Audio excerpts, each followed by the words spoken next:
Sage Conversation is the title of this painting, and it's a 4-foot by 6-foot oil, and it has a brown bear, black bear, and a coyote, a piece of sage, and a badger. Get out of the way so you can see the badger.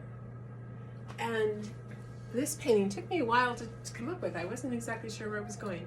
But I read this amazing book called Coyote Nation by Dan Flores, and it completely educates you on the history of the predation of the coyote by the US, and then and by extension, how that affected all the other animals, the condors, everything, prairie dogs, everything. And it's an amazing book. But in one part of that book, he talked about a researcher / hunter. I think hunters and researchers at a certain time were the same people, and had seen a coyote ambling across a field and playfully throwing a piece of sage up in the air.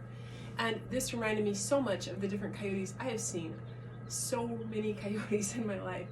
And I grew up in LA County when I was young, at the beach, and then in the mountains in Big Bear. And coyotes were in the cities, they're at the beach, they're in the mountains, they're in the desert. I think coyotes and ravens are just really doing well with us, and we're not easy to live with as humans.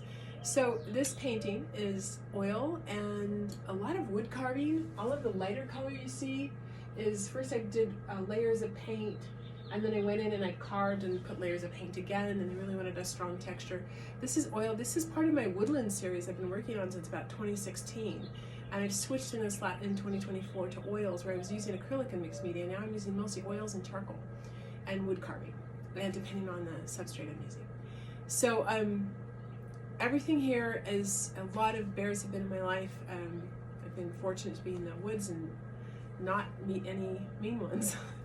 They might have been more scared of me. And the badger I met years ago in the 80s when I was riding a horse in the Ochoco Mountains when I had a ranch out in Bend, Oregon, and there was nobody out there. And I saw this funny little thing. It was a creature about this big, and it wasn't very big. And I was on a horse, and that thing had my horse galloping backwards. And then I understood what badgering meant. So anyway, this painting is close to my heart, and it's, I guess they all are, and it's Sage Conversation, 4-foot, 6-foot, on birch panel, oil on birch panel.